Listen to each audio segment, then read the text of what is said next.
में मनमाने तरीके से किया जा रहा है टेंडर प्रक्रिया। चिरमिरी क्षेत्र के अंतर्गत आने वाले SECL पर टेंडर प्रक्रिया को लेकर ठेकेदार द्वारा भ्रष्टाचार का आरोप लगाया जा रहा है।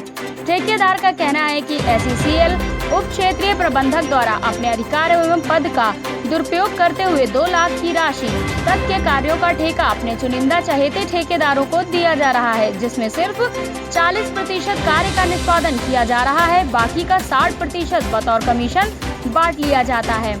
आपको बताते चले कि SECL क्षेत्रीय प्रबंधक के द्वारा क्रमांक 21/2763 दिनांक 24/8/2020 के माध्यम से टेंडर निकाला गया था, जिसमें ठेकेदार द्वारा टेंडर भरने के लिए दस्तावेज के साथ दिनांक 28/8/2020 को टेंडर के लिए आवेदन करना चाहा गया, लेकिन मुख्य प्रबंधक चिरमिरी के द्वारा टेंडर पत्र देने से मना कर दिया गया तथा उनके द्वारा सूचित किया गया कि टेंडर में दर्शाया गया कार्य पूर्व में ही करा लिया गया है तथा संबंधित ठेकेदार को अंतिम तिथि के पूर्व में ही कार्य आवंटित किया जा चुका है, जो कि SECL में हो रहे भ्रष्टाचार को उजागर कर रहा है। यह कोई पहला मामला नहीं है जो इस तरह का आरोप लगाया गया है। ऐसे ही कई मामले हैं जिन पर आरोप लगते रहे हैं, लेकिन फिर भी SECL के अधिकारी अपने कमीशन के लालच में कार्यों का बंदरबाट करते नजर आ रहे हैं।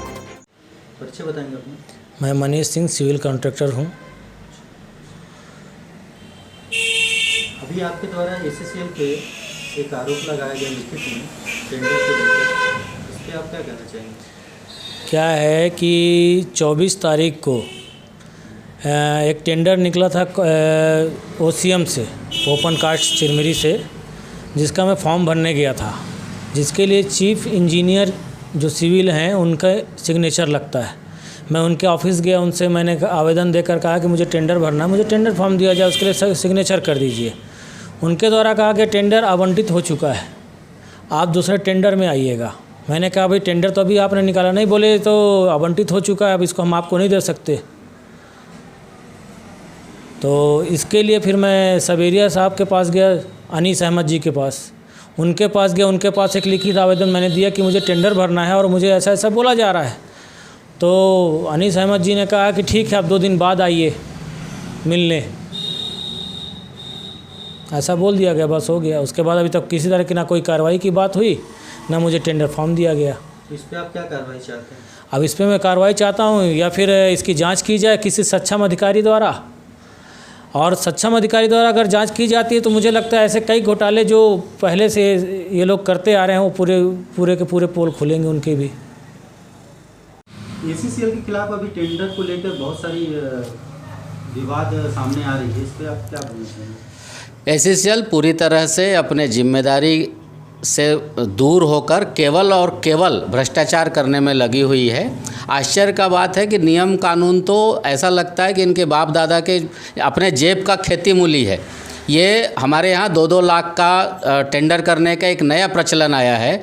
इस तमाम नियम कानूनों को दरकिनार करते हुए ये अपने चहेते ठेकेदारों को खुश करके और उनसे लगभग आधा 50% राशि लेने का एक नया नायाब तरीका इन लोगों ने खोज निकाला है। 2 लाख का टेंडर निकालते हैं, 1 लाख ठेकेदार से कुछ काम करवाते हैं 10, 20, 50 हज़ार का, और अधिकारी उसमें से 1 लाख शुद्ध रूप से ले लेता है। तो न केवल चिरमिरी OCP का बल्कि चिरमिरी SECL का भी यही उदाहरण है। SO सिविल के दफ्तर में तमाम ऐसे ठेकेदार, बाकायदा उन ठेकेदारों के बीच में आपस में लड़ाई न हो, कोई शिकायत न हो जाए, इसलिए औकात देखकर बड़े ठेकेदार को 10 काम, छोटे ठेकेदार को 2 काम, या कोई एकदम निरीह बेचारा है तो उसको 1 काम, लेकिन दिए सबको हैं इन लोग। तो ये इस तरह से मैं समझता हूँ कि नियम कानूनों का कोई डर नहीं रहा है। और मोदी जी के इस सरकार में मुझे लगता है कि जैसे अडानी और अंबानी को खुली छूट मिली है, उसी प्रकार हमारे चिरमिरी के अधिकारी भी छोटे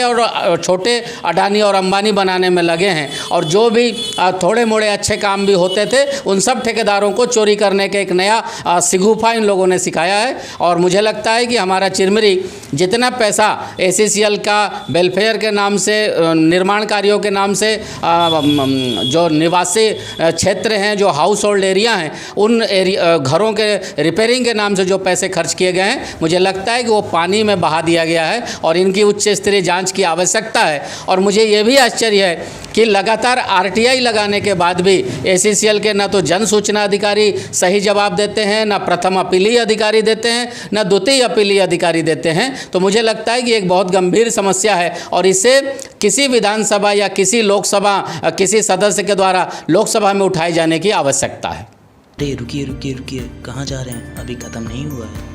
अगर अभी तक आपने इस वीडियो को लाइक नहीं किया है तो नीचे दिए गए लाइक बटन पर तुरंत क्लिक करें और इस वीडियो को शेयर करना ना भूलें।